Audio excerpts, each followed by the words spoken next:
Joined now by Mayor Brandon Scott, whose office responded tonight to the governor's letter and invitation to the president.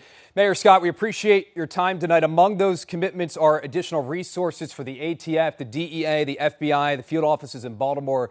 You're calling on President Trump to fulfill these. Now, two things that were not mentioned here: National Guard and additional funding for Baltimore police. Why is that? Well, listen, first and foremost, we know that the National Guard is not the way. That's not what those soldiers signed up to do.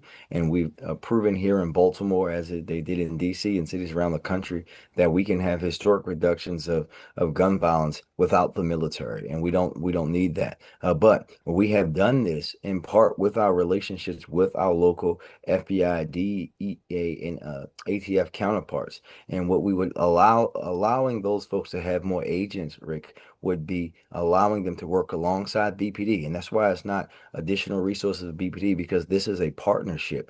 They are in partnership working each and every day with us. When I announced the expansion of the group violence reduction strategy last month, they were standing right there with us and allowing them to have more agents dedicated to going after gun traffickers, going after those bringing drugs into our community, going after those who are actually harming people, building cases, removing those organizations alongside the women and men of BPD. Is a part of what we've done to make the city a safer place. And whether the president comes to Baltimore or not, we want to see those resources, and we also want to see those public safety grants that they cut reinstated. We want to see him say, like many mayors have said, that there needs to be an outright ban on ghost guns and these Glock switches that are terrorizing communities across the country. That's something we have talked about for years here. And I mean, Mayor, we've reported on Baltimore's historic decline in homicides in general. I mean, this is progress that we haven't seen in years. Some thought we would never get. It's tremendous progress. But perception is reality. Crimes committed by young people, that continues to be a big concern. So when our community leaders out there, they're hearing these war of words between our leaders, what is the message that you're hoping they take out of this?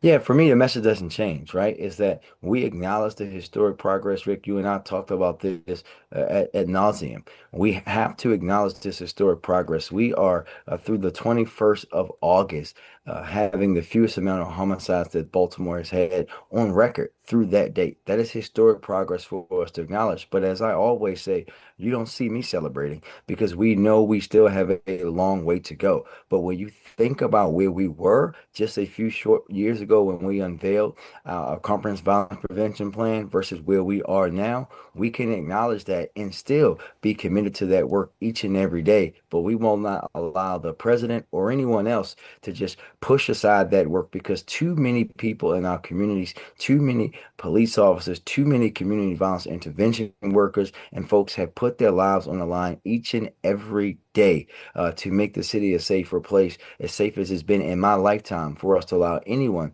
to poo-poo that. And so many want to see this city remain on the right track. Mayor Brandon Scott, we know you're busy. We appreciate your time here tonight at 11 o'clock. Thank you for joining us.